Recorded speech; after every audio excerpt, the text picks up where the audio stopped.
Oke, yes.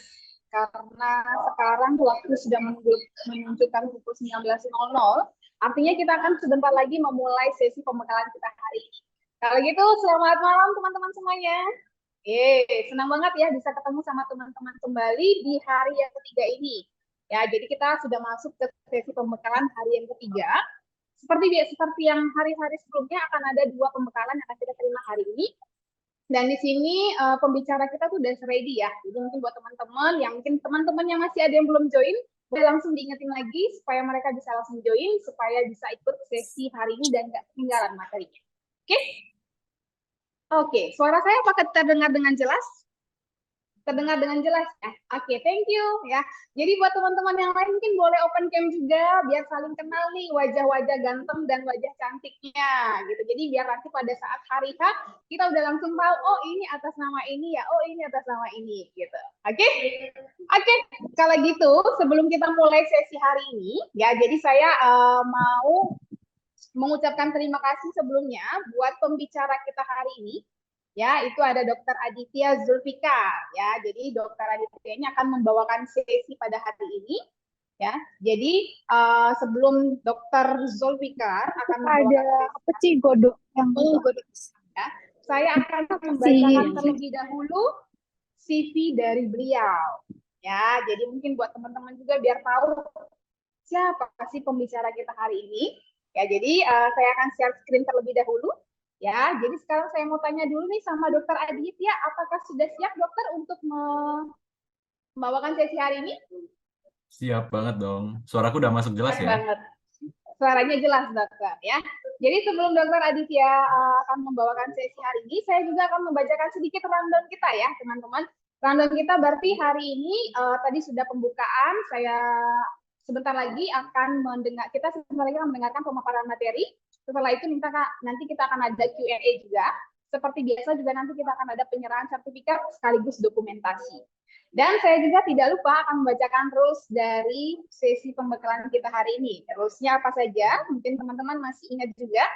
Ya, rulesnya itu ada. Oke, ya jadi semua delegasi wajib join. Mungkin buat para Kordiv bisa langsung share teman-temannya yang belum join, supaya mereka langsung join. Semua delegasi juga wajib on cam. Jadi mungkin buat teman-teman yang masih belum on cam, boleh langsung on cam. Terus semua delegasi wajib upload satu story setiap pembekalan dan mention ke narasumbernya sebagai bentuk ucapan terima kasih kita nih buat pembicara kita yang sudah hadir. Dan jangan lupa mention akun YATC ya. Jadi nanti mungkin boleh, nanti saya akan share nih IG-nya lagi untuk para narasumber kita. Oke, itu aja sih untuk rules dan juga untuk pembacaan CV dari pembicara kita hari ini. Jadi tanpa berlama-lama lagi, sebentar lagi kita akan mendengarkan pemaparan materi dari Dr. Aditya Zulfikar. Kita kasih applause dulu dong untuk beliau. Silakan Pak Dokter. Waktunya kita kasih 20 menit ya Dokter ya. Thank you, silakan. Oke, terima kasih Kak Eva Yolanda. Selamat malam teman-teman semua. Malam Aku Dok. share screen dulu ya. Oke, apakah PPT-nya sudah masuk?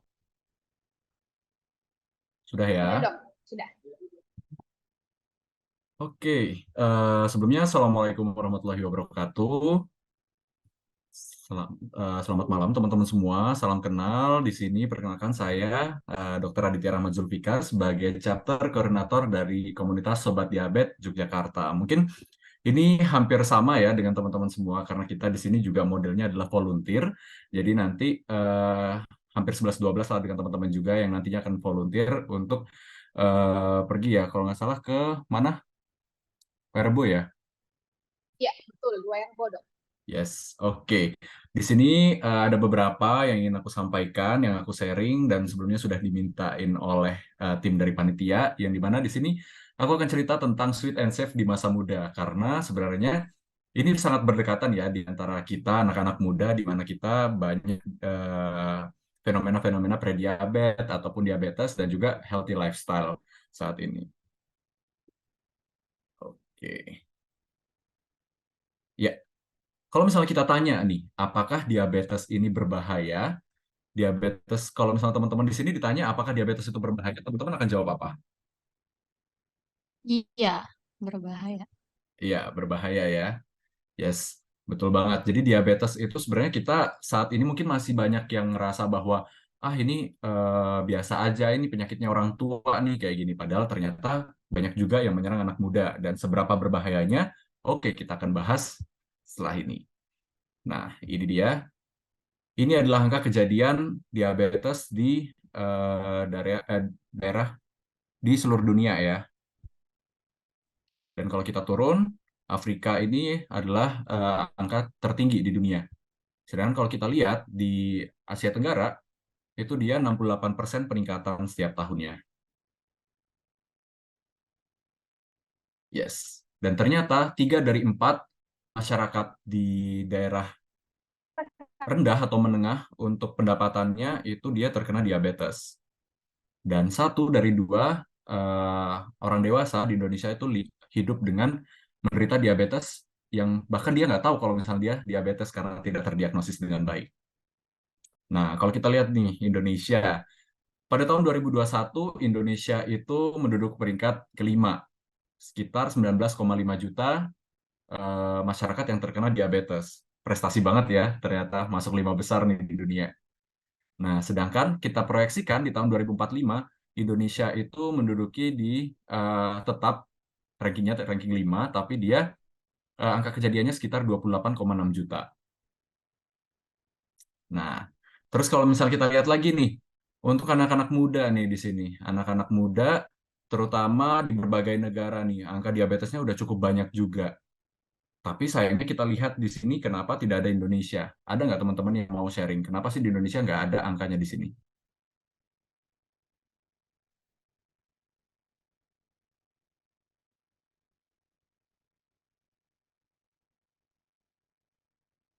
Ada nggak? Kalau malu boleh lo lewat chat.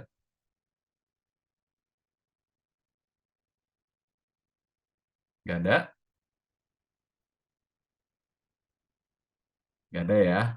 Oke. Kalau misalnya nggak ada, Indonesia kenapa tidak ada di sini? Sebenarnya ada banyak kemungkinan ya. Yang pertama, mungkin sebenarnya banyak nih di Indonesia yang terkena diabetes, tapi dia tidak terdata dengan baik. Terus untuk kemungkinan yang kedua adalah mungkin banyak juga yang terkena diabetes, tapi Indonesia menyembunyikan datanya dari internasional, biar tidak terlihat sebagai negara yang banyak penyakitnya kayak gitu. Tapi yang ketiga, yang kemungkinan terbesar adalah anak-anak mudanya ini jarang sekali untuk memeriksakan kesehatannya, sehingga mereka tidak terdiagnosis dengan baik apakah terkena diabetes atau tidak. Oke, kita lanjut. Nah, ini dia komunitas Sobat Diabetes.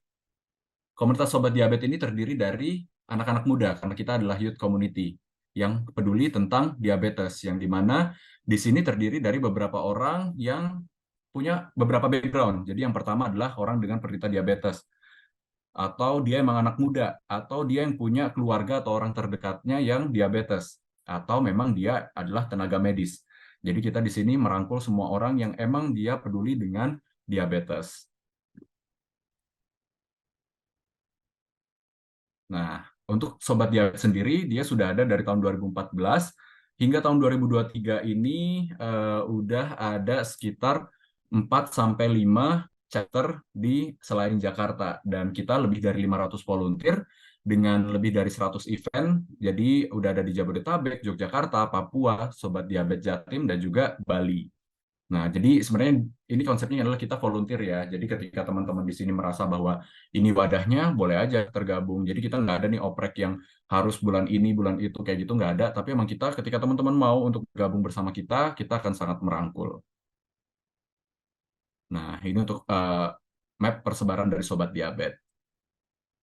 Untuk Sobat Diabetes Yogyakarta sendiri, karena di sini aku sebagai foundernya dan juga sebagai koordinatornya, kita juga peduli tentang kesehatan. Karena Jogja itu kan sangat terkenal dengan makanan-makanan manis ya. Dan kita nggak sadar aja kalau misalnya ternyata banyak anak muda juga yang obesitas dan juga diabetes. Dan ini bermula dari background aku pribadi, yang di mana tahun 2004 itu aku kehilangan kakek aku karena meninggal diabetes, tapi dia tidak tahu kalau misalnya dia diabetes sampai akhirnya meninggalnya karena penyakit jantung. Terus 2018 ternyata pada saat aku di tengah-tengah kuliah kedokteran, aku nggak sadar dan nggak memperhatikan keluarga aku, ternyata nenek aku terkait diabetes. Dan di tahun 2021 aku mulai untuk aktif menjadi edukator dan juga menjadi speaker untuk mencegah penyakit-penyakit diabetes, penyakit-penyakit metabolik, terutama diabetes dan juga hipertensi. Dan ini sedikit video background aku. Dulu saya menyangka bahwa diabetes punya dampak yang besar, membuat kehilangan kakek saya 20 tahun yang lalu. Sekarang tinggal bersama seorang diabetes, membawa kembali kekhawatiran yang sama. Mungkin memulai untuk perubahan adalah hal yang sulit, tapi saya melihat sendiri betapa penyakit ini memaksa untuk berubah. Hal ini mengantarkan saya untuk membangun komunitas Sobat Diabetes di kota Yogyakarta agar banyak pemuda yang peduli akan pola hidup yang sehat. Dengan melakukan pemeriksaan dan mengedukasi pencegahan diabetes, kami hadir sebagai Friend for Your Sweet Life. Karena diabetes mengajarkan arti tubuh yang sudah dititipkan Tuhan sebaik-baiknya. Jika ada hal yang memaksamu untuk berubah menjadi lebih baik seperti ceritaku kali ini, lakukanlah sebelum terlambat. And you become unstoppable. Terima kasih. Oh ya, suaranya masuk kan ya? Masuk ya, oke. Ya, jadi beberapa waktu lalu, bulan Juli, aku mengikuti kompetisi nasional, yaitu ajang pencarian health influencer dari produk Elmen, yaitu acara The New Elmen of the Year. Dan alhamdulillah, aku diberi kesempatan untuk masuk ke top 6 untuk menceritakan tentang perjalanan ataupun tentang inspirational speech aku yang memang bermula dari hidup aku sendiri kayak gitu. Dan akhirnya aku bisa menyampaikan apa yang selama ini aku bawa dan juga kenapa sih aku concern dengan penyakit diabetes kayak gitu. Nah, kalau misal kita ketahui nih, penyakit diabetes itu apa? Penyakit diabetes itu adalah sebuah penyakit yang dia ini kita anggap sebagai penyakit kronis atau penyakit menahun, yang dimana ini ditandai dengan adanya peningkatan kadar gula darah yang mungkin kalau misalnya orang-orang tahu itu adalah sakit gula atau mungkin orang-orang tahu ada diabetes kering, diabetes basah kayak gitu. Nah, diabetes itu adalah penyakit gula kalau misalnya orang-orang tahu dan dia kronis. Bahkan sampai sekarang belum ada obat yang dapat menyembuhkan. Jadi ketika sudah terdiagnosis oleh dokter, maka si penderita harus mengonsumsi obat seumur hidup. Nah, kalau misalnya kita bahas tentang diabetes, kalau untuk diabetes untuk orang normal, itu kan dia hormon insulinnya ini dia diproduksi di organ yang namanya pankreas. Nah, di organ pankreas ini hormon insulin ini diproduksi untuk mengikat gula-gula yang ada pada darah itu untuk dimasukkan ke dalam sel, untuk dibuat sebuah energi atau mungkin disimpan dalam bentuk lemak. Tapi pada orang penderita diabetes tipe 2, dia hormon insulinnya itu ada, tapi dia tidak adekuat. Hormon insulinnya tidak adekuat untuk diabetes tipe 1, sorry. Diabetes tipe 1 itu dia hormon insulinnya tidak ada, sehingga gula-gula yang ada di dalam peredaran darah ini tidak bisa dimasukkan ke dalam sel. Akhirnya gulanya menjadi tinggi di darah, jadi dia tetap tersebar di pembuluh darah. Sedangkan kalau untuk yang tipe 2, dia ini diproduksi tapi sayangnya tidak adekuat atau tidak cukup nih hormon insulinnya untuk mengikat gula dalam darah, sehingga gula-gula ini tidak dimasukkan juga ke dalam sel-sel. Nah, akibatnya apa? Apa sih yang sebenarnya berbahaya dari gula ini ketika gula ini tinggi dan beredar di pembuluh darah terlalu banyak? Coba teman-teman bayangkan ketika teman-teman punya air 1 gelas, tapi dimasukin gula 1 kilo kayak gitu. Apa yang terjadi pada air tersebut? Tentunya airnya akan menjadi kental ya. Ketika airnya menjadi kental, itulah yang terjadi dalam pembuluh darah. Kalau misalnya kita masukkan ke dalam sedotan, pasti dia tekanannya akan tinggi ini untuk beredar kayak gitu. Nah, akhirnya sama seperti gula juga. Ketika darah ini kental dengan banyaknya gula, otomatis perjalanan darah dalam tubuh itu juga akan melambat. Akhirnya jantung harus bekerja keras untuk memompa, akhirnya bisa terjadi beberapa penyakit. Nah, ini untuk kita cara mengetahui apakah kita diabetes, prediabetes, atau normal. Di sini ada 3 kondisi ya pada tubuh kita. Jadi ada kondisi normal, ada kondisi prediabetes, dan juga kondisi diabetes. Kondisi normal itu ketika tubuh kita bisa menghasilkan hormon insulin dengan baik, sehingga dapat menjaga tubuh kita biar kadar gula darahnya ini nggak tinggi. Sedangkan prediabetes ini kadar gula darahnya ini udah cukup tinggi ini. Tapi masih bisa diperbaiki lagi ketika kita mau memperbaiki pola hidup sehat kita. Tapi ketika sudah diabetes, maka orang tersebut harus membutuhkan faktor ataupun obat dari luar untuk dapat mengontrol kadar gula darah. Dan ini ada beberapa cara untuk meriksa. Yang pertama ada HbA1c, ini yang paling penting untuk dilakukan pemeriksaannya. Karena dia bisa melihat kadar gula darah kita dalam 3 bulan terakhir itu apakah normal atau tidak kayak gitu. Sedangkan kalau untuk gula darah puasa, ini bisa kita lakukan pemeriksaan dengan puasa minimal 8 jam sampai dengan 12 jam. Nah, jadi kalau misalnya kadar gula darahnya ini lebih dari 126, maka dia udah kita suspek sebagai orang penderita diabetes. Kalau misalnya dia tidak puasa, maka bisa kita cek kalau misalnya hasilnya lebih dari 200. Nah, kenapa tadi aku bilang ketika dia tinggi, itu masih kita suspek sebagai suspek diabetes, belum menjadi orang yang penderita diabetes, karena kadar gula darah itu bisa naik seketika kayak gitu dalam berbagai kondisi, misalnya stres atau ada pun beberapa penyakit. Tapi kalau misalnya kita udah melakukan pemeriksaan 2 kali ternyata emang tinggi, maka dia emang beneran diabetes. Tapi kalau misalnya baru diperiksa sekali tapi ternyata ada beberapa gejala yang ada di sini, maka dia juga sudah kita kategorikan sebagai diabetes. Nah, ada beberapa gejala. Gejalanya ada 2 ya, gejala klasik sama gejala tambahan. Gejala klasiknya ini ada sering kencing, sering lapar, sama sering haus. Jadi ketika teman-teman nanti menemukan atau sedang volunteer di luar sana, tanya nih dulu orang-orangnya, sering pipis, sering lapar, sering haus nggak? Kalau misalnya iya, berarti emang ada kemungkinan untuk diabetes. Sedangkan kalau untuk gejala tambahannya, berat badannya turun cepat, terus habis itu kesemutan, gatal-gatal diare kewanitaan, keputihan pada wanita, dan yang paling sering terjadi adalah luka susah sembuh. Gitu. Nah, untuk faktor resikonya sebenarnya ada banyak ya. Ada faktor resiko yang dapat diubah dan tidak dapat diubah. Kalau yang tidak dapat diubah, ya tentunya untuk usia di atas 40 tahun itu dia akan cenderung lebih tinggi terkena diabetes. Kenapa? Karena tidak selamanya kita berusia 17 tahun. Ketika seseorang tersebut berusia di atas 30 tahun, dia akan mulai mengalami degenerasi. Tapi ketika dia sudah mulai 40 tahun, maka hampir setengah dari organ di tubuhnya itu akan mengalami penurunan fungsi. Nah, jadi besar kemungkinan di usia 40 tahun itu dia terkena diabetes. Makanya orang-orang pada bilang, ini paling diabetesnya, ini paling orang-orang tua doang nih yang kena diabetes. Padahal nggak kayak gitu. Sedangkan diabetes ini penyakit investasi ya, kalau aku bilang ya. Jadi ketika kita tidak memperhatikan kesehatan kita dari sekarang, maka dia akan terkena di kemudian hari. Terus mempunyai riwayat keluarga yang menderita diabetes mellitus, itu juga menjadi faktor terbesar juga. Jadi 6 kali lebih besar faktor resikonya.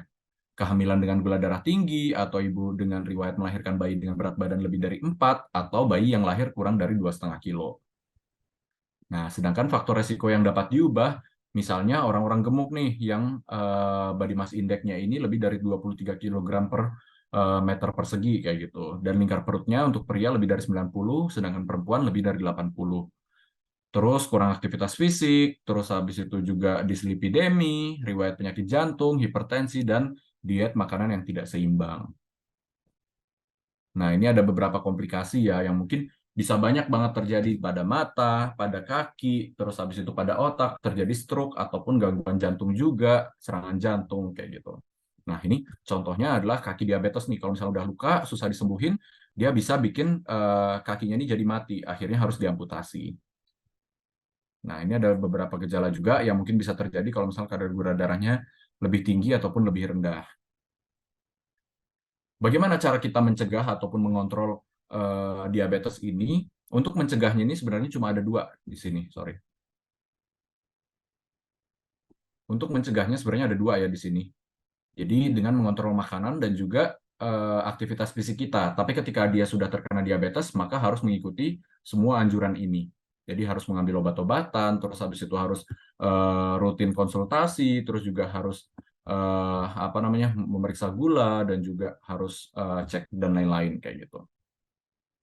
Nah, kalau misalnya sekarang ditanya nih, apakah diabetes itu dia bisa menular atau tidak, teman-teman akan jawab gimana kalau misalnya ada orang yang nanya pada saat teman-teman volunteer? Jawabannya apa? Bisa menular nggak? Kalau secara genetik mungkin menular, tapi sebagian besar bisa teratasi kalau pola hidupnya dirubah. Oke. Tapi ketika seseorang tersebut satu rumah nih kayak gitu, suami istri apakah bisa menular?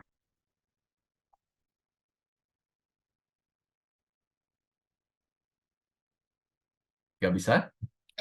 Kalau dari segi gaya hidup ya, mungkin bisa menular sih. Kalau menurut saya. Yes. Oke. Ya, jadi ada 2 jawaban ya.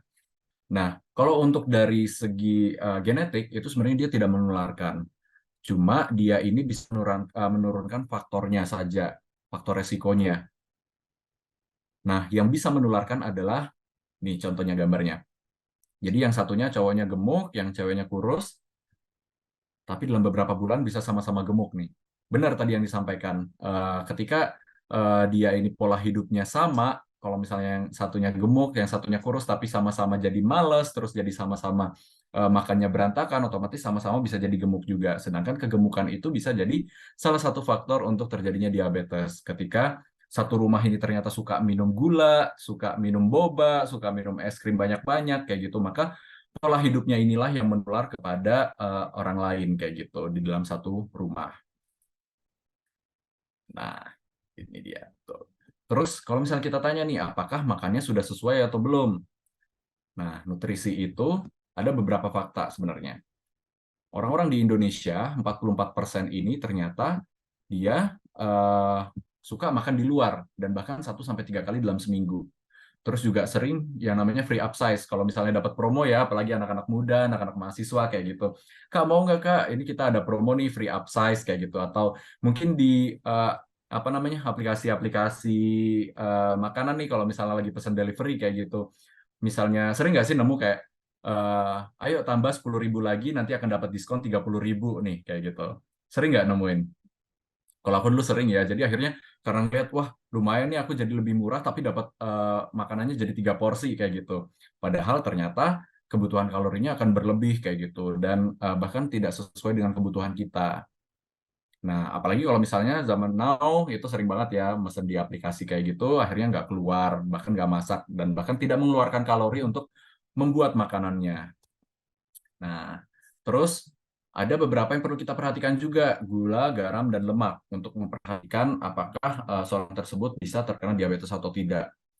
Nah, GGL nih, GGL itu gula, garam, dan lemak, itu dikonsumsinya ada, mungkin nanti ketika teman-teman volunteer di sana, bisa nih diedukasi kepada masyarakat, harus memperhatikan gula, garam, dan lemaknya juga. Bagaimana caranya? Caranya cukup simpel aja, pakai sistem 5 jari.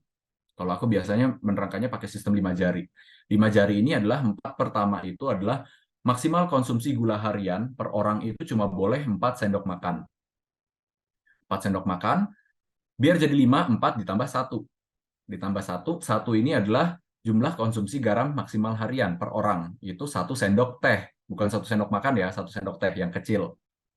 Nah, terus 4 tambah 1 kan tadi jadinya 5. 5 ini adalah konsumsi maksimal lemak atau minyak dalam sehari. Itu konsumsi maksimal 5 sendok makan sehari. Jadi nggak boleh digoreng. Jadi kalau bisa makanan itu jangan digoreng, tapi kalau misalnya memang benar-benar pengen pakai minyak, cukup ditumis aja. Gitu. Nah, ini juga salah satu cara untuk kita tahu nih gimana sebenarnya komposisi makanan yang baik. Itu ada yang namanya isi piringku. Jadi isi piringku ini dibagi 3 sih sebenarnya piringnya. Jadi sepertiga bagian pertama itu diisi dengan sayuran, sepertiga bagian selanjutnya itu diisi dengan makanan pokok, misalnya nasi, terus biji-bijian, atau mungkin pasta, mie, kayak gitu, atau mungkin roti, itu juga bisa. Terus sepertiganya lagi dibagi jadi 2 nih, lauk pauk sama buah-buahan. Ini untuk model piring obesitas, itu dibagi jadi piring T biasanya. Nah, ada beberapa mitos dan fakta nih, makanan ramah diabetes dan bebas gula baik bagi Anda. Teman-teman juga harus tetap merhatikan nih sebenarnya, apakah emang dia ini beneran ramah diabetes atau tidak, dan bebas gula atau tidak. Pernah nggak sih teman-teman memperhatikan suatu produk yang dia ini bilang less sugar, kayak gitu. Tapi ketika kita cek, produk yang asli dengan produk yang less sugar ini, ternyata komposisi gulanya itu sama-sama 18 gram, kayak gitu misalnya. Tapi cuma bedanya di komposisi dari mililiternya. Aku pernah ngangkat itu di Instagram aku untuk didiskusikan, ternyata orang-orang ini banyak yang pro dengan produk tersebut, karena mereka bilang bahwa kan yang less sugar itu dia mililiternya 300 mili nih, Dit, kayak gitu. Sedangkan kalau yang normal itu dia 200 mili dan gulanya 18 gram, kayak gitu. Padahal yang kita perhatikan adalah komposisi gulanya, bukan dari mililiternya. Orang-orang pada bilang kayak, tapi kan kalau kita samakan sama-sama 300 mili, nanti yang satunya jadi 25 gram nih gulanya. Nah, yang dipermasalahkan adalah ketika kalian mengonsumsi satu botol, misalnya satu botol minuman itu dengan satu botol yang minuman less sugar, itu kan sebenarnya cuma jumlah airnya aja yang beda, tapi gulanya sama-sama dikonsumsi 18 gram. Jadi sebenarnya nggak ada yang signifikan dengan permasalahan tersebut. Jadi sebenarnya yang masalah adalah gulanya tetap sama. Jadi teman-teman harus memperhatikan, ada di nutrition fact di sini. Jadi harus diedukasi pada masyarakat untuk memperhatikan nutrition fact pada saat mereka makan atau minum. Terus penyandang diabetes dapat makan gandum tapi tidak boleh makan nasi. Tetap boleh ya makan nasi, apalagi nanti kalau orang-orang di daerah pedesaan itu banyak yang merasa bahwa aku diabetes nih, aku udah nggak makan nasi tapi kok kadar gula darahku tetap tinggi, tapi ternyata dia tetap nyemil, dia tetap minum teh kayak gitu-gitu. Padahal sebenarnya makan nasi itu baik buat mereka, tetap boleh, tapi harus diperhatikan. Terus untuk makan, kita biasanya edukasi ada 3J. Jadi sesuaikan jumlahnya, sesuaikan jenis makanannya, sama sesuaikan jadwalnya. Jadi jadwal makan yang baik itu ketika pagi makan jam 6 pagi sampai jam 8 pagi, makan siang jam 12 sampai jam 2 siang, terus habis itu makan malam jam 6 sampai jam 8 malam. Gitu. Nah, terus kalau misalnya ditanya apakah sudah olahraga, ada nggak nih teman-teman yang ada di sini sudah melakukan olahraga hari ini? Ada nggak? Boleh mungkin raise hand, nggak akan ditunjuk atau gimana-gimana kok, cuma pengen tahu aja. Kan di sini teman-teman volunteer nih, akan membawa program kesehatan juga nih besok ke Wairebo nih, kayak gitu. Tapi di sini udah mulai kesehatan belum? Udah pada olahraga belum hari ini, kayak gitu? Ada nggak? Boleh raise hand atau say hi Ada gitu? Kak, ada Ada tadi ya? Kak Andin, Kak Melisa. Oke, banyak ya. Ya, jadi kita juga tetap harus olahraga, tapi diperhatikan lagi apakah olahraganya udah benar atau belum. Karena ketika aku nanya nih, olahraganya apa hari ini? Aku udah olahraga, udah nyapu-nyapu halaman, aku udah cuci piring, aku udah naik turun tangga, kayak gitu. Padahal kita nggak tahu sebenarnya olahraganya ini terukur dan teratur atau tidak. Olahraga yang benar adalah olahraga yang terukur dan teratur. Nah, olahraga yang baik seperti apa? Olahraga yang baik itu contohnya ada beberapa ini untuk mencegah diabetes dan juga baik buat orang-orang diabetes. Jadi ada aerobic exercise, anaerobic exercise, flexibility exercise, sama stability exercise. Nah, sebenarnya yang susah itu bukan memulai, tapi yang susah itu adalah ketika kita sudah mulai, terus habis itu kita sudah melakukannya dengan rutin, maka yang susah itu adalah sebenarnya berhentinya kayak gitu. Jadi ketika teman-teman udah memperhatikan kesehatan kayak gitu dan juga sudah mulai kesehatan, udah mau nih hidup sehat, ntar kalau sekali udah dicoba maka akan ketagihan sebenarnya. Nah, ini yang perlu diedukasi juga ya ke masyarakat besok ketika teman-teman volunteer kayak gitu. Nah, teman-teman juga harus memperhatikan apakah mereka ini sudah melakukan olahraga dengan baik atau belum. Karena biasanya mereka bilang udah beres-beres rumah, udah cuci piring, udah nyapu rumah, udah ngepel kayak gitu, atau mungkin udah jagain bayi kayak gitu-gitu. Mereka biasanya pada bilang. Sedangkan itu kan beda ya, itu aktivitas fisik rumahan. Sedangkan kalau untuk formal exercise itu dia dilakukannya seperti ini. Dan dilakukan itu sebenarnya minimal 30 menit dalam satu waktu. Nggak boleh dipisah-pisah kayak gitu. Dan dilakukan 30 menit ini dalam seminggu itu minimal 150 menit. Jadi dilakukan 3-5 kali dalam seminggu. Itu anjurannya. Dan yang paling penting adalah pemeriksaan gula darah atau pemeriksaan kesehatan secara rutin. Karena ini sebagai langkah screening kita untuk mengetahui apakah badan kita ini baik-baik saja atau tidak. Ingat tadi sempat aku sampaikan bahwa di awal tadi kita tidak akan selamanya berusia 17 tahun yang akan selalu sehat dan bugar kayak gitu dengan metabolisme tubuh yang baik. Kita juga pasti akan menua ya, akan mengalami perlambatan juga di tubuh kita. Maka harus sebagai anak muda yang melek kesehatan, kita juga harus rutin melakukan pemeriksaan kesehatan. Nah, kebanyakan orang-orang di Indonesia itu mereka melakukan pemeriksaan kesehatan itu ketika mereka dipaksa oleh kantor untuk melakukan medical check up atau sebagai syarat untuk mendaftarkan kuliah atau sebagai syarat untuk daftar kerja atau mungkin untuk volunteer juga ada nggak untuk pemeriksaan kesehatannya? Nggak ada ya? Ya, mungkin bisa nih jadiin salah satu syarat juga nih ketika mau berangkat harus pemeriksaan kesehatan dulu. Jangan sampai ternyata nanti diketahui dia sakit malah ternyata di sana malah jadi ngerepotin teman-teman yang lain atau mungkin ternyata dia punya penyakit yang bisa apa namanya? Bisa menginfeksi teman-teman yang lain juga kan malah jadi masalah juga nih kayak gitu. Jadi harus dilakukan pemeriksaan kesehatan juga. Dan apakah teman-teman tahu kalau sebenarnya teman-teman ini sudah terdaftar di BPJS itu bisa mendapatkan pemeriksaan ini secara gratis? Tahu nggak? Pasti banyak yang nggak tahu ya. Ya, sebenarnya pemeriksaan gula ini teman-teman bisa lakukan sebulan sekali atau 6 bulan sekali kayak gitu di puskesmas. Itu dapat gratis loh sebenarnya dengan BPJS untuk screening kesehatan kayak gitu. Sedangkan ada yang lebih gratis lagi yang bisa teman-teman lakukan 2 bulan sekali ini dan pemeriksaannya itu bisa lengkap banget ketika teman-teman melakukan donor darah. Teman-teman kalau donor darah itu kan pasti darahnya akan di screening juga nih sama PMI. Ketika darahnya ini ada apa-apanya, pasti nanti PMI akan memberikan informasi kepada kita. Tapi kalau misalnya lolos screening ya PMI akan diam-diam aja kayak gitu.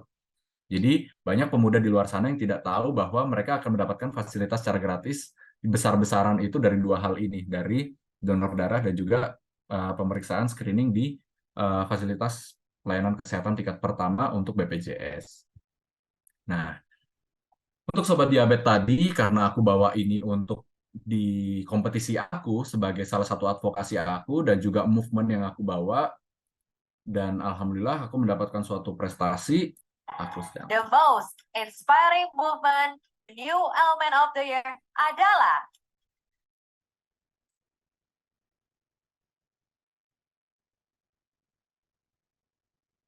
Nusa Tenggara Barat.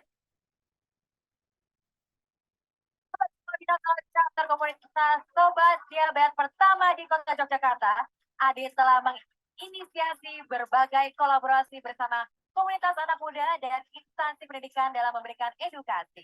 Pencegahan penyakit diabetes mengangkat tagline Friends for Your Sweet Life. Bersama Sobat Diabetes, Adit bekerja sama dengan tim peneliti dari Universitas Muhammadiyah Yogyakarta dalam penciptaan kurikulum sekolah sehat untuk membentuk pola hidup sejak kecil di sekolah. Yes. Jadi, movement yang aku bawa itu, Sobat Diabetes, sekarang sudah ke tahap untuk menunjang dari pemerintahan juga. Jadi kita sedang melakukan penelitian bersama Universitas Muhammadiyah Jogja, ya, universitasku, bareng sama dosen aku. Kita sedang meneliti studi kualitatif untuk pembentukan kurikulum sekolah sehat di SMA di Kota Yogyakarta. Yang nantinya ketika penelitian ini sudah selesai, kita akan menjadikan advokasi ini untuk disampaikan kepada pemerintah untuk nantinya bisa diterapkan ke sekolah-sekolah yang ada di seluruh Indonesia. Tidak hanya SMA, tapi juga SMP, kuliah, dan juga SD juga, di mana bisa menerapkan pendidikan pola hidup sehat itu sejak dini, biar mereka sudah terbiasa dari kecil, gitu.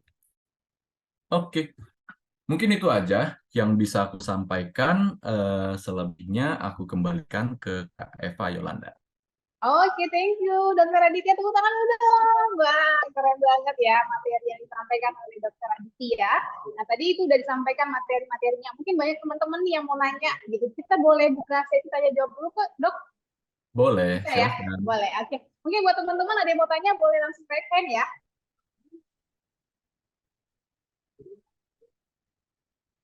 Ada yang mau bertanya, boleh langsung raise hand atau mungkin boleh tulis di kolom chat kalau misalnya lagi di jalan atau lagi di mana nih.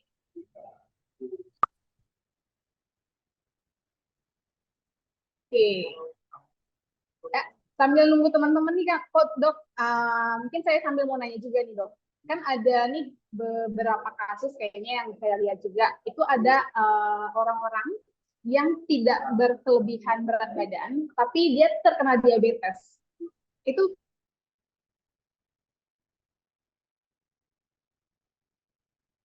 Sorry, macet nih.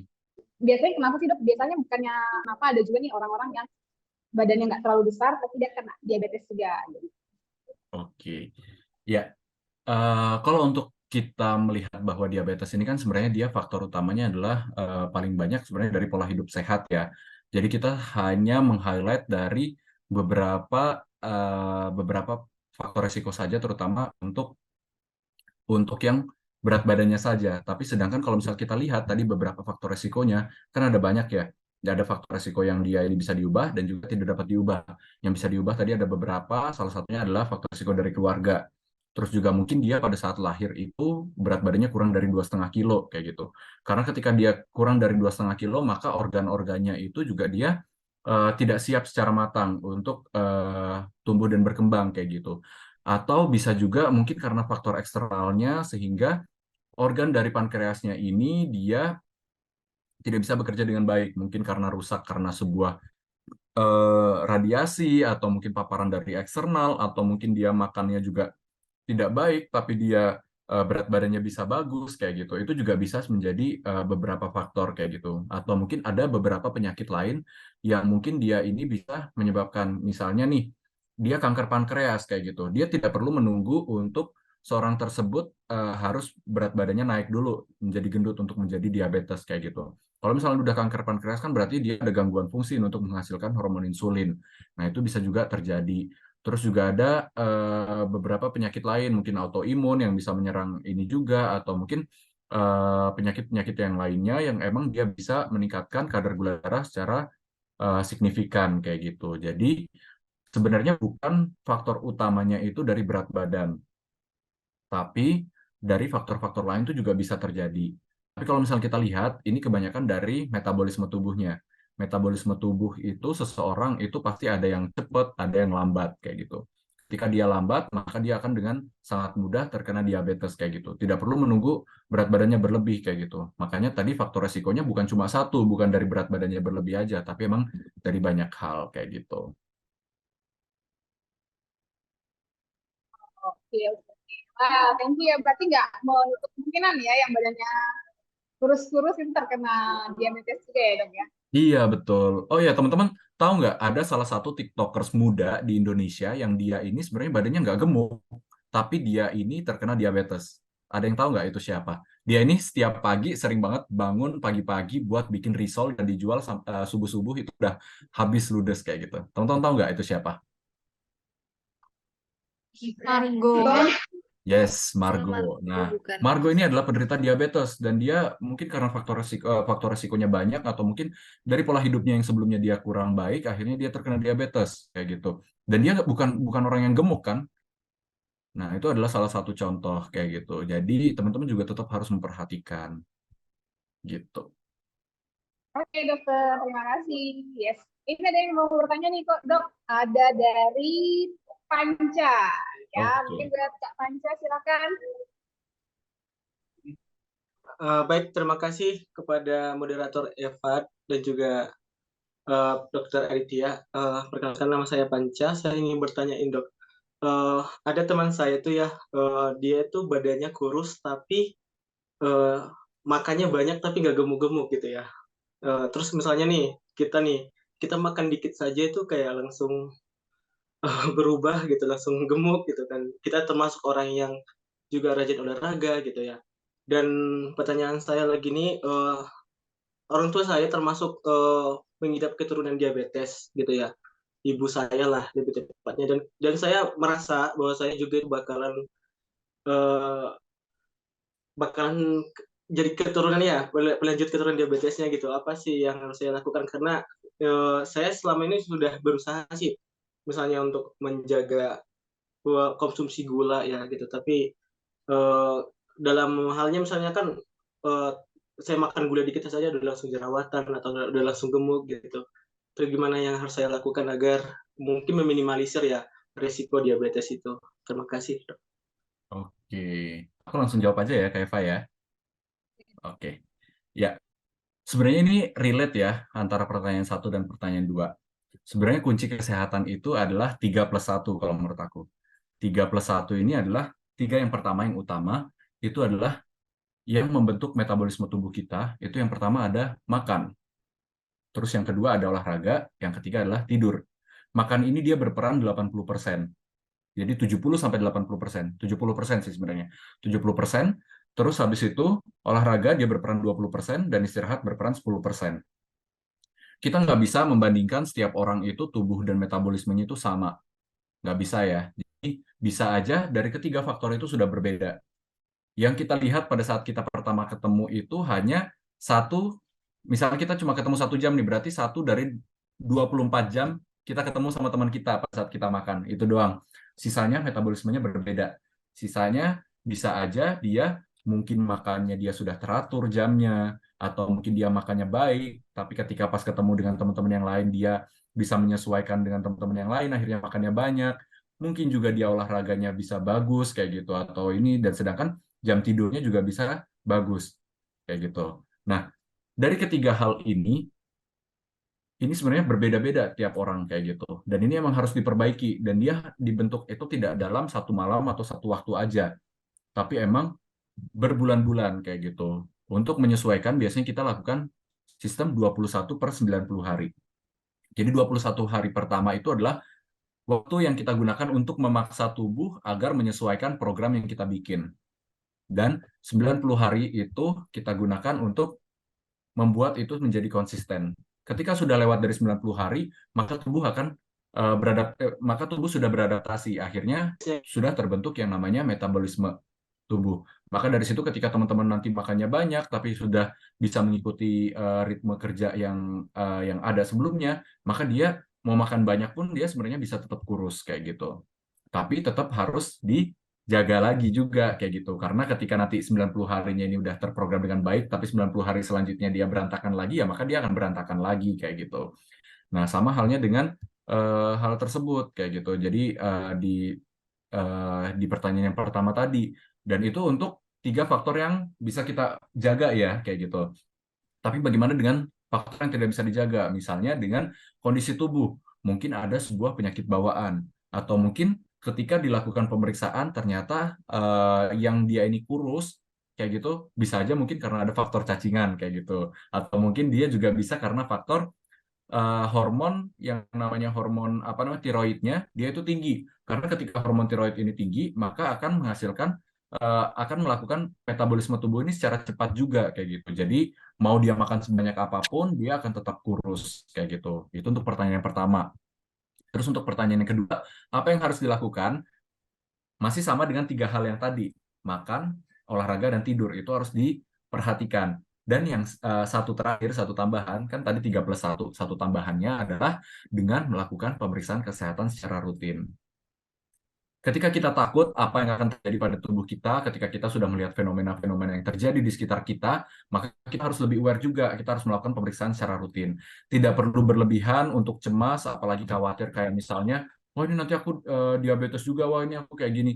Ya kita cukup tenang aja, kita lakukan pemeriksaan. Oke, kalau misalnya masih baik-baik aja, tinggal dilanjutkan proses pola hidup sehatnya. Tapi ketika sedang tidak baik-baik aja, kita lihat apakah kita masuk ke dalam kategori prediabetes atau diabetes. Kalau prediabetes, oke, perbaiki lagi pola hidupnya, kayak gitu. Nggak perlu minum obat. Ketika dia sudah diabetes, oke, berarti pola hidupnya harus diperbaiki ditambah dengan bantuan obat-obatan. Kayak gitu sih yang harus dilakukan. Apakah sudah terjawab? Kak, Sudah Sudah ya? Oke. Cuman boleh satu lagi pertanyaan saya, moderator. Oke. Mungkin boleh singkat aja, karena waktu kita juga sudah terbatas. Ya, kemarin ada teman saya anak farmasi, beliau itu tidak makan nasi dalam kurun katanya 2 tahun. Alasannya diet ya, misalnya gitu ya, karena mungkin nasi terlalu banyak gula ya gitu. Jadi kata beliau bahwasanya makanan itu kalau semakin beragam itu berpotensi tidak sehat lah gitu. Jadi ibaratnya dulu pada zaman dahulu orang-orang ataupun manusia purba itu cuma makan satu jenis saja, misalnya buah-buahan atau daging saja, itu tubuh mereka sehat gitu ya. Dan itu katanya bagus kalau diterapin sekarang. Saya tuh meminta penjelasan yang dari segi kedokteran lah, yang mana sih yang harus bisa dipercaya gitu? Apakah yang tadi yang sudah dijelasin oleh Pak Dokter atau dari teman saya gitu? Terima kasih. Oke, kalau dari sini aku menemukan 2 permasalahan ya. Yang pertama adalah permasalahan dengan tidak makan nasi kayak gitu. Terus yang kedua adalah permasalahannya dengan makanan yang beragam ya. Kita bahas satu-satu. Kalau misalnya makan nasi ya, sebenarnya apa sih yang kita butuhkan dari nasi ini? Kita taunya kita butuh, kalau orang Indonesia kalau nggak makan nasi bukan makan namanya, biasanya kayak gitu ya. Padahal sebenarnya yang kita butuhkan adalah karbohidratnya. Nah, karbohidrat ini kan sebenarnya dia gula ya jatuhnya kayak gitu. Nah, yang perlu kita perhatikan adalah karbohidrat itu yang kita butuhkan yang seperti apa kayak gitu. Disesuaikan dengan pola aktivitas kita juga dan kebutuhan kita juga kayak gitu. Karbohidrat itu ada dua, ada karbohidrat simpleks, ada karbohidrat kompleks. Karbohidrat simpleks ini digunakan apabila kita mau melakukan kegiatan yang memang butuh energi atau gula secara cepat kayak gitu. Misalnya atlet, dia butuh gula secara cepat, maka dia butuh karbohidrat yang simpleks. Contohnya adalah nasi, makan minuman yang manis, cake kayak gitu, atau mungkin gula Jawa kayak gitu, atau mungkin makanan-makanan yang manis lah pokoknya kayak gitu, yang dia bisa meningkatkan kadar gula darah secara cepat untuk menghasilkan energi kayak gitu. Sedangkan ada yang satunya namanya karbohidrat kompleks. Karbohidrat kompleks ini yang dimana ketika kita konsumsi, dia dicernanya ini cukup lama sehingga menghasilkan energi juga lama kayak gitu dan membuat kita kenyangnya juga lama. Nah, karbohidrat kompleks ini digunakan ketika kita tidak melakukan aktivitas yang berat. Kita tidak melakukan, misalnya kita mau lagi puasa kayak gitu. Maka kita butuh makan makanan yang emang dia ini bisa bikin kenyangnya lama kayak gitu. Jadi kita butuh karbohidrat kompleks. Contohnya adalah roti gandum, nasi merah, atau mungkin makanan-makanan yang dia emang kadar karbohidratnya ini dipecahnya juga susah kayak gitu atau butuh waktu yang lama kayak gitu. Nah, itu contoh dari makanan. Jadi kita nggak selamanya butuh nasi kayak gitu. Kita sesuaikan aja karbohidratnya yang kita mau konsumsi itu yang seperti apa kayak gitu. Ada orang yang emang tidak makan nasi tapi dia ganti jadi ubi kayak gitu, ubi ungu kayak gitu. Jadi aku juga pernah sempat diet, aku tidak makan nasi putih, tapi aku ganti misalnya jadi beras merah kayak gitu. Atau aku tidak makan nasi sama sekali, tapi aku ganti jadi ubi ungu kayak gitu. Seperti itu. Tapi yang perlu kita perhatikan adalah tubuh tetap butuh yang namanya karbohidrat. Nah, ini akan lanjut ke pertanyaan yang nomor 2, yang tadi beragam makanan. Nah, tubuh butuh karbohidrat. Karbohidrat ini apa? Karbohidrat ini adalah makronutrien. Nah, tubuh ini tetap butuh yang namanya makronutrien dan juga mikronutrien. Makronutrien ini adalah makanan-makanan yang jumlahnya banyak nih kita konsumsi sehari-hari. Ada karbohidrat, ada protein, ada juga lemak. Nah, 3 hal ini kita butuhkan nih sehari-hari. Jadi, bukan berarti ketika kita pengen diet terus kita menghindari lemak sama sekali, bukan. Kita tetap butuh yang namanya lemak untuk energi atau cadangan makanan kita. Kita tetap butuh karbohidrat kayak gitu. Kita tetap butuh yang namanya protein. Jadi, ini juga disesuaikan, dibutuhkannya, dan didapatkan di mana itu teman-teman bisa searching. Ada banyak banget sumber informasi yang di mana teman-teman bisa mendapatkan informasi terkait tersebut. Dan ada juga mikronutrien.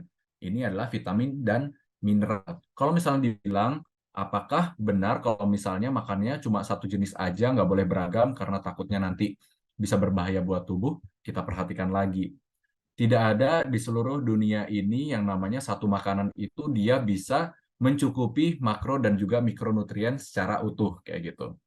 Justru Kemenkes ataupun WHO itu menganjurkan kita untuk makan itu bervariasi atau beragam. Jadi makannya itu harus berbeda-beda. Jadi kalau bisa makan sayur itu bukan cuma satu jenis sayur aja, tapi dalam satu piring ini kalau bisa kombinasikan 5-7 sayur aja kayak gitu. Karena tidak ada satu sayur itu yang dia bisa menyimpan vitamin A, vitamin B, vitamin dan semua vitamin kayak gitu atau mungkin mineralnya juga kayak gitu. Jadi makanya dibutuhkan kombinasi antara sayur-sayuran juga kayak gitu ataupun lauk pauk kayak gitu. Malah justru ketika kita mengonsumsinya hanya satu jenis aja, akan ada beberapa makro dan juga mikronutrien ini yang kita butuhkan tapi ternyata tidak tercukupi. Itu yang akan berbahaya. Jadi teman-teman harus memperhatikan lagi, harus secara bijak. Kalau misalnya mencerna informasi ya kayak gitu. Kita sekarang zamannya udah modern nih, udah bisa dapat informasi lewat internet, bisa dapat informasi lewat jurnal-jurnal nih kayak gitu. Tidak harus selamanya mengikuti dari orang-orang yang terdahulu kayak gitu. Jadi harus lebih cermat lagi dan disesuaikan dengan kondisi dan kebutuhan tubuh kita tentunya. Gitu kalau dari aku. Oke, wah. Ya, sudah terjawab ya Kak Panca ya. Lengkap dan detail banget ya Dokter Aditya Iya, betul, Kak. menyampaikan materi hari ini. Jadi kita tuh dapat banyak insight baru sih Dok. Gitu. Jadi mungkin nanti udah bisa ke BPJS ya, cek-cek gitu ya. cek gula darahnya gitu supaya kita terbebas dari diabetes ya. Oke, kalau gitu thank you banget buat Dokter Aditya untuk materi yang sudah disampaikan kepada kami. Semoga materi yang dokter bagikan itu bisa kita aplikasikan dan itu bisa menjadi bekalnya kami untuk nanti kami pergi ke Rainbow. Nah, untuk menutup sesi hari ini kita itu ada satu sertifikat juga yang ingin kita bagikan nih untuk dokter ya sebagai ucapan terima kasih kami ya karena sudah menjadi pembicara di pembekalan kami sebagai delegasi ke Rainbow. Jadi ini untuk sertifikatnya, apakah sudah terlihat?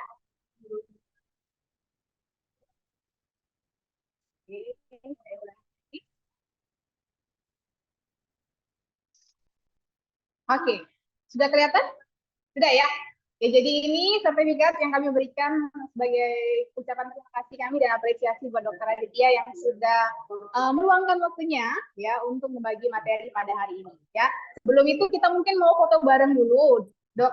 Ya, jadi mungkin buat teman-teman yang saat ini masih belum on cam, boleh langsung on cam supaya kita bisa membuat kenangan ya bersama Dokter Aditya karena kita sudah menyelesaikan pembekalan hari ini. Mungkin boleh open cam semuanya ya. Sebelumnya kita foto dulu bareng ya, Dok. Boleh. Oke, kalau gitu untuk fotonya mungkin boleh dibantu oleh Kak Indri atau Kak Bayu ya. Kak Indri atau Kak Bayu apakah siap? Atau mungkin teman-teman yang lain ada yang bisa? Iya, Kak, bisa. Bisa ya? Oke, sip. Silakan mungkin boleh dihitung ya, Kak. Tapi maaf Kak Eva, emang nggak ini ya, emang masih share screen ya? Kamu udah bayar mungkin? Kalau iya Kak, sertifikatnya Dokter Aditya. Oh iya, saya hitung ya, 1, 2, 3. Berapa? Oke.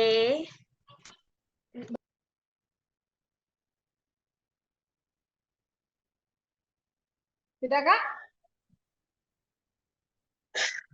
Iya Kak, sudah Kak. Nah selanjutnya Oke, mungkin sudah. bisa di offin dulu Share ya? untuk share screen-nya. Iya, Sudah? semuanya bisa. Oke, aku coba hitung ya. 1, 2,